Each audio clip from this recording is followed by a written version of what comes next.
The execution that ended the Golden Age of Piracy was never meant to kill just one man, because the British Crown turned a single pirate into a rotting public warning so terrifying that his hanging iron gibbet and decaying corpse shattered the myth of the Black Flag, convinced countless outlaws to abandon piracy, and began destroying an empire of fear that no naval fleet had ever managed to defeat.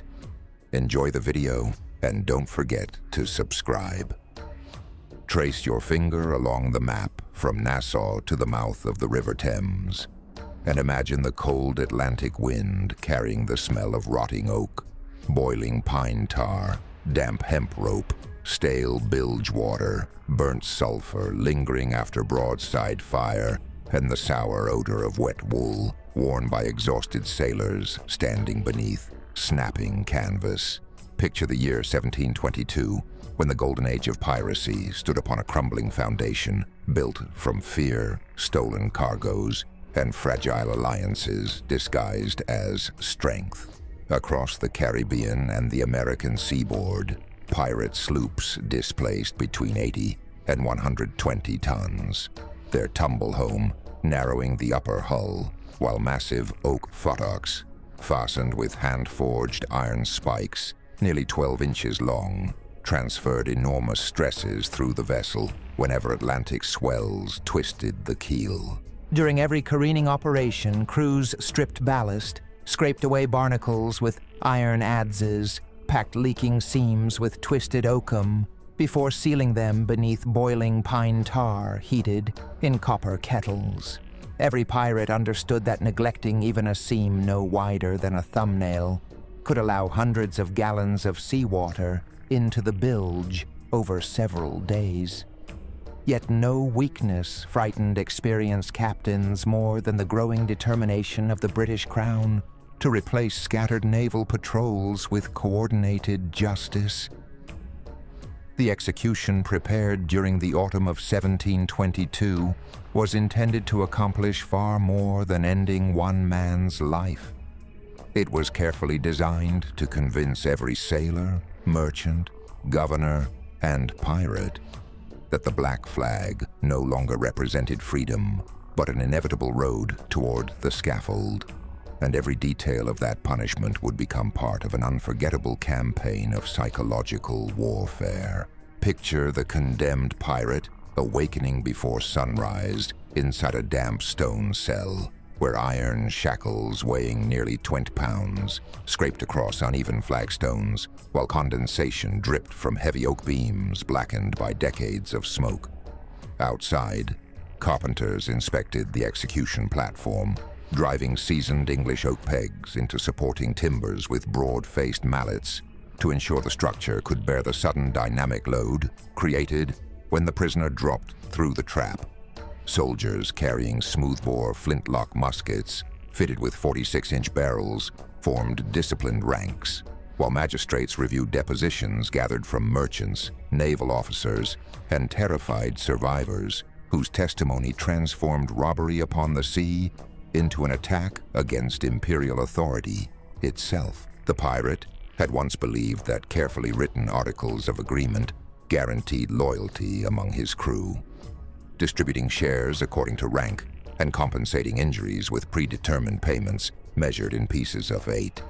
Yet those same companions had accepted royal pardons or testified in exchange for their own survival. Nearby, the executioner sharpened a heavy axe whose steel edge reflected pale morning light, despite rarely being needed if the hanging succeeded.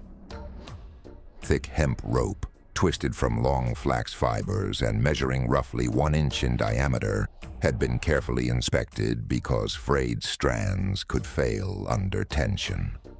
Officials wanted no accident that might inspire sympathy or transform a criminal into a legend.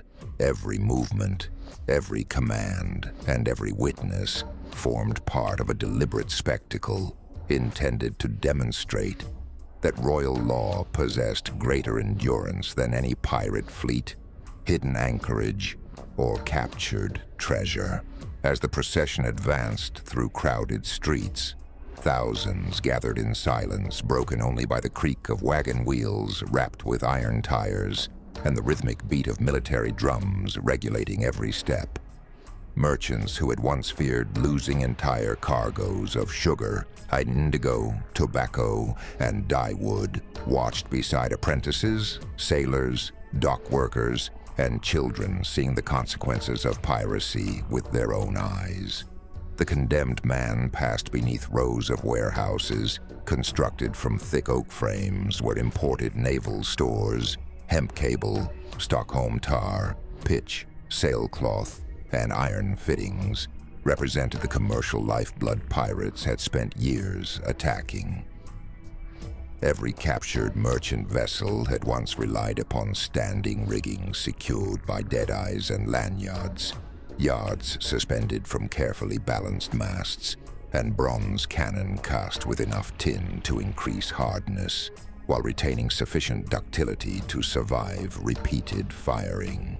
Those guns consumed carefully graded black powder, whose charcoal, sulfur, and potassium nitrate mixture ignited within milliseconds after sparks from flint struck hardened steel, producing expanding gases that accelerated iron round shot through the bore before splintering enemy hull, planking into lethal wooden fragments.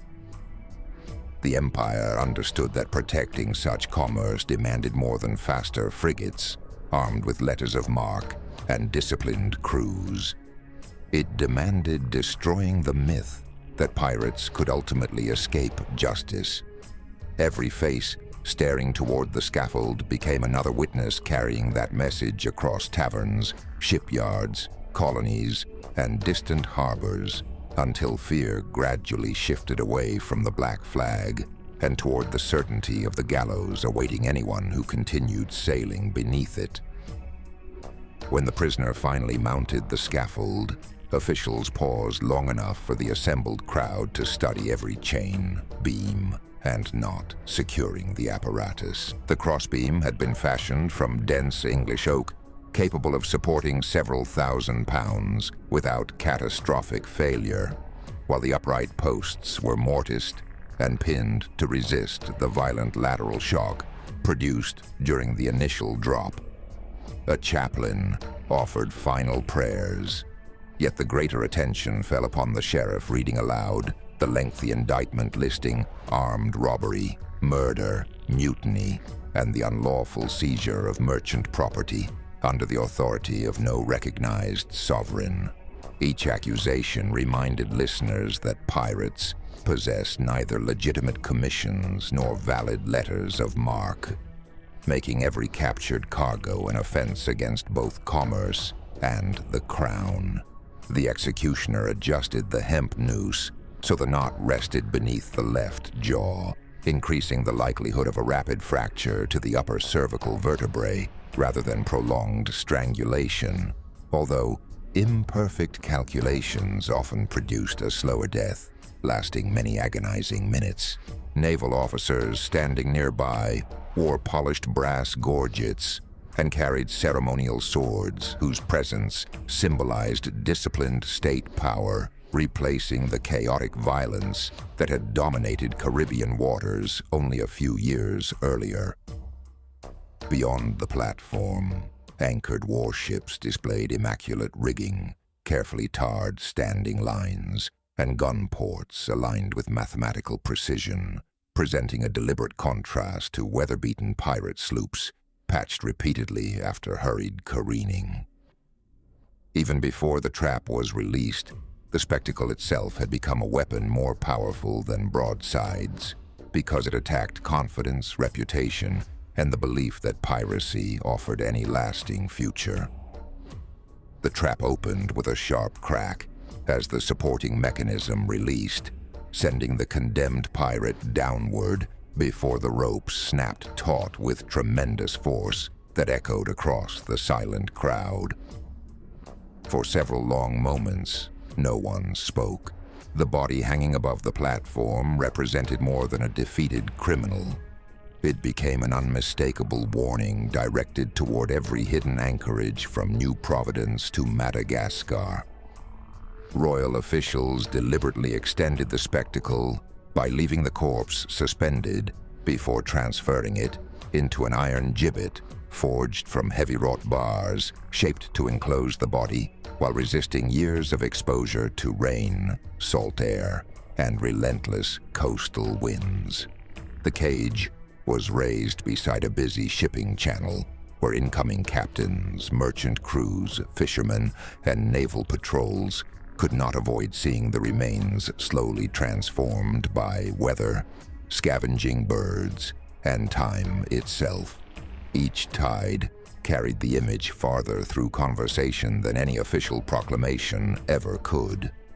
Pirate recruiters suddenly discovered that frightened sailors hesitated before signing articles of agreement promising equal shares because the likely reward now appeared to be public disgrace rather than buried treasure. Colonial governors who had once quietly tolerated pirate commerce began cooperating with naval commanders, exchanging intelligence on hidden coves, freshwater anchorages, and suppliers willing to trade powder, sailcloth, and provisions. Insurance rates gradually stabilized, merchant convoys expanded, and Royal Navy frigates intensified coordinated patrols, reducing the operational freedom that had allowed pirate flotillas to survive during the previous decade. The execution had become a strategic victory whose consequences reached far beyond the scaffold itself. In the months that followed, pirate strongholds emptied, trusted alliances collapsed, and fear replaced ambition across the Atlantic. The Empire had discovered that a single carefully staged execution could destroy morale more effectively than countless naval battles. The Black Flag did not disappear overnight, but its greatest weapon, its reputation for invincibility, had been broken forever, marking the irreversible beginning of the end of the Golden Age of Piracy.